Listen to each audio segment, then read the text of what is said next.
Hello നമസ്കാരം, എൻ്റെ പേര് സന്ധ്യ. ഞാൻ ഈ ചാനലിൽ എളുപ്പത്തിലും വേഗത്തിലും ചെയ്യാവുന്ന ഇന്ത്യൻ റെസിപ്പീസാണ് ചെയ്യുന്നത്. എൻ്റെ വീഡിയോസ് ഒന്ന് കണ്ടു നോക്കൂ. ഇഷ്ടപ്പെടുകയാണെങ്കിൽ സബ്സ്ക്രൈബും ലൈക്കും ഷെയറും ചെയ്യൂ. അപ്പോൾ ഇന്നത്തെ നമ്മുടെ റെസിപ്പി മാങ്ങാ സാദമാണ്. അപ്പോൾ ഇപ്പോൾ മാങ്ങയുടെ സീസണാണ്. പച്ചമാങ്ങ നിറയെ അവൈലബിൾ ആണ്. പിന്നെ നമുക്ക് വീട്ടിൽ ബാക്കി വന്ന ചോറ് ഉപയോഗിച്ച് ഈ ഡിഷ് ഉണ്ടാക്കാവുന്നതാണ്. അപ്പോൾ ഇതിനാവശ്യമുള്ള ഇൻഗ്രീഡിയൻസിൻ്റെ ലിസ്റ്റ് ഡിസ്ക്രിപ്ഷൻ ബോക്സിലുണ്ട്, ദയവായി ചെക്ക് ചെയ്യുക. മാങ്ങ സാദം അല്ലെങ്കിൽ മാംഗോ റൈസ് ഉണ്ടാക്കാൻ ആവശ്യമുള്ള സാധനങ്ങൾ എന്തൊക്കെയാണെന്ന് നോക്കാം. ഫസ്റ്റ് ഇൻഗ്രീഡിയൻറ്റ് മാങ്ങയാണ്. പച്ചമാങ്ങ വേണം. അധികം പുളിയില്ലാത്ത പച്ചമാങ്ങ നന്നായി ഗ്രേറ്റ് ചെയ്ത് വെച്ചിരിക്കുകയാണ്. ഞാനിവിടെ ഉപയോഗിച്ചിരിക്കുന്നത് കിളിച്ചുണ്ടൻ മാങ്ങയില്ലേ, അതാണ് ഞാൻ ഉപയോഗിച്ചിരിക്കുന്നത്. അതിന് ഹിന്ദിയിൽ തോട്ടാപൂരി എന്ന് പറയും.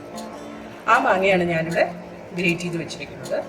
പിന്നെ വേണ്ടത് പച്ചമുളക് അരിഞ്ഞത്, സവാള അരിഞ്ഞത്, കരിവേപ്പില, മല്ലിയില അരിഞ്ഞത്, പിന്നെ ഇതിന് താളിക്കാനായിട്ട് കടുക്, ഉഴുന്നുപരിപ്പ്, കടലപ്പരിപ്പ്, കായം, ഒരു ചുവന്ന മുളക്, മഞ്ഞൾപ്പൊടി, ആവശ്യത്തിന് ഉപ്പ്, പിന്നെ ഇവിടെ ചോറ് മുക്കാഭാഗം വേവിച്ചിട്ട് എടുത്തു വെച്ചിരിക്കുകയാണ്, തണുപ്പിച്ച് എടുത്തു വെച്ചിരിക്കുകയാണ്. അപ്പോൾ നമുക്ക് ഈ ഡിഷ് ഉണ്ടാക്കി തുടങ്ങാം. ആദ്യത്തെ സ്റ്റെപ്പ് പറയുന്ന ഒരു കടായി നമ്മൾ അടുപ്പത്ത് വെച്ചിട്ടുണ്ട്, മീഡിയം ഫ്ലെയിമിൽ. അതിലേക്ക് ഞാൻ നല്ലെണ്ണ ഒഴിച്ചിട്ടുണ്ട്. അപ്പോൾ ഈ ഡിഷ് നമുക്ക് നല്ലെണ്ണയിൽ തന്നെ ഉണ്ടാക്കണം. നല്ലെണ്ണ നല്ലോണം ചൂടാവുമ്പോൾ അതിലേക്ക് നമുക്ക് കടുക്, ഉഴുന്നും പരിപ്പും കടലപ്പരിപ്പും ഇടാം.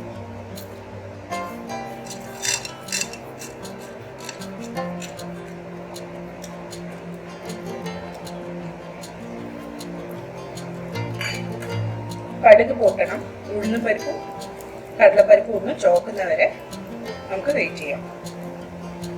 കടുക് പൊട്ടി ഉഴുന്നും പരിപ്പും കടലപ്പരിപ്പും നന്നായിട്ട് ഫ്രൈ ആയിട്ടുണ്ട്. ഇനി ഇതിലേക്ക് നമുക്ക് കരിവേപ്പില അറിയാം, ചുവന്ന മുളക്,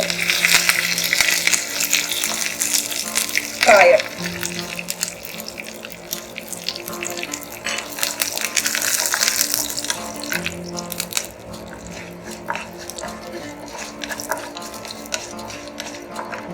അതിൻ്റെ ഒപ്പം തന്നെ പച്ചമുളകും സവാളയും.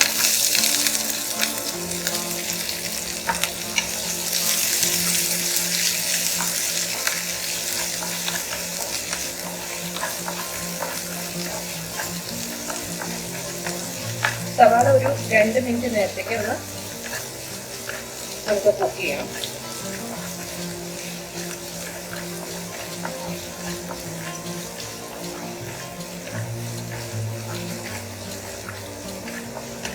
സവാള നന്നായിട്ട് സോഫ്റ്റ് ആയിട്ടുണ്ട്. ഇനി നമുക്ക് ഇതിലേക്ക് മാങ്ങ ആഡ് ചെയ്യാം.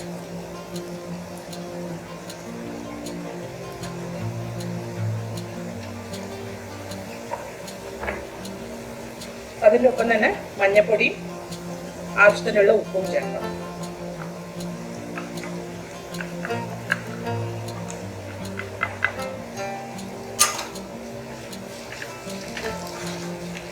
ഈ മാങ്ങേനെ ഒന്ന് നമുക്ക് കുക്ക് ചെയ്തെടുക്കണം.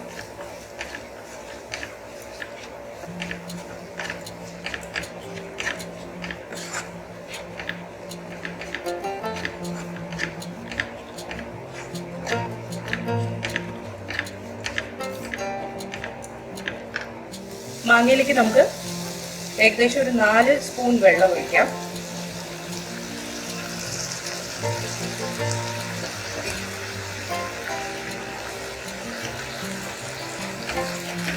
ഇനി ഇത് വെള്ളം വറ്റുന്ന വരെ നമുക്ക് മാങ്ങയിലൊന്ന് കുക്ക് ചെയ്തെടുക്കാം. തീ മീഡിയത്തിലായിരിക്കണം.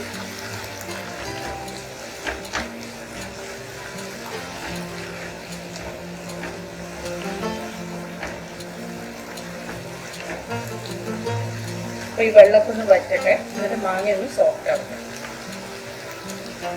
നമ്മൾ ആഡ് ചെയ്ത വെള്ളം നന്നായിട്ട് വറ്റിയിട്ടുണ്ട്. മാങ്ങ നല്ലോണം സോഫ്റ്റുമായി.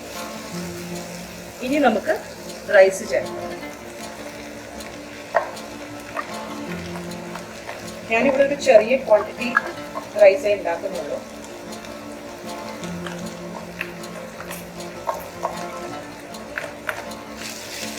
റൈസ് ആഡ് ചെയ്തിട്ട് നന്നായിട്ട് മിക്സ് ചെയ്ത് കൊടുക്കാം.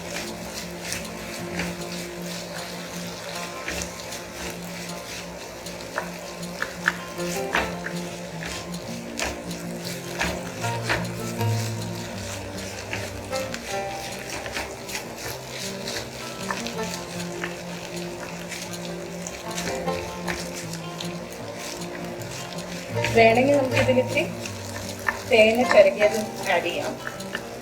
ഒരു ഡിഫറെൻറ്റ് ടേസ്റ്റ് ആയിരിക്കും. ഇവിടെ കർണാടകയിൽ ഈ ഡിഷിനെ മാവിൻകായ് ചിത്രാന്ന എന്നാണ് വിളിക്കുന്നത്. അതിൽ ഞാൻ റെസിപ്പി കണ്ടതിൽ ഇതേപോലെ തേങ്ങ ചിരകിയിടുന്നുണ്ട്.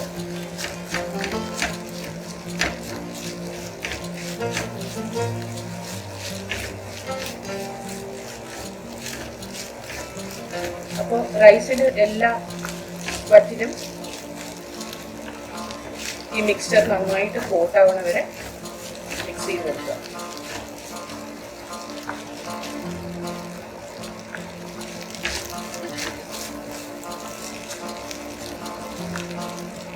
കട്ടകൾ ഉണ്ടെങ്കിൽ അതൊന്ന് ഉറച്ചു കൊടുക്കുക. റെഡിയായി. ഇനി ഇതിലേക്ക് നമുക്ക് മല്ലിയില കട്ട് ചെയ്തത് ആഡ് ചെയ്യാം.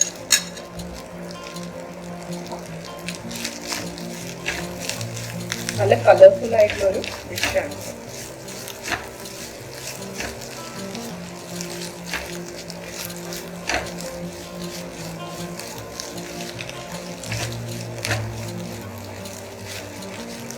അപ്പോൾ ഗ്യാസ് ഓഫ് ചെയ്യാം. ഡിഷ് റെഡി ആയിട്ടുണ്ട്. അപ്പോൾ മാംഗോ റൈസ് അല്ലെങ്കിൽ മാങ്ങാ സാദം റെഡി ആയിട്ടുണ്ട്. ഇത് നമുക്ക് ബാക്കി വന്ന റൈസ് ഉപയോഗിച്ച് ഉണ്ടാക്കാം, അല്ലെങ്കിൽ ഫ്രഷ് ആയിട്ട് ഉണ്ടാക്കിയ റൈസ് കൊണ്ടും ഉണ്ടാക്കാവുന്നേ ഉള്ളൂ. ചട്നിയുടെ കൂടെയോ അല്ലെങ്കിൽ പിക്കിളിൻ്റെ കൂടെയോ ഇത് സെർവ് ചെയ്യാം. അപ്പോൾ ഇന്നത്തെ റെസിപ്പി നിങ്ങൾക്ക് ഇഷ്ടപ്പെട്ടു എന്ന് വിചാരിക്കുന്നു. ഇഷ്ടപ്പെട്ടെങ്കിൽ നിങ്ങൾ വീട്ടിൽ ട്രൈ ചെയ്ത് നോക്കിയിട്ട് കമൻറ്റ് സെക്ഷനിൽ അറിയിക്കാം. അടുത്ത പ്രാവശ്യം ഒരു പുതിയ റെസിപ്പിയുമായി എത്തുന്നവരെ ബൈ.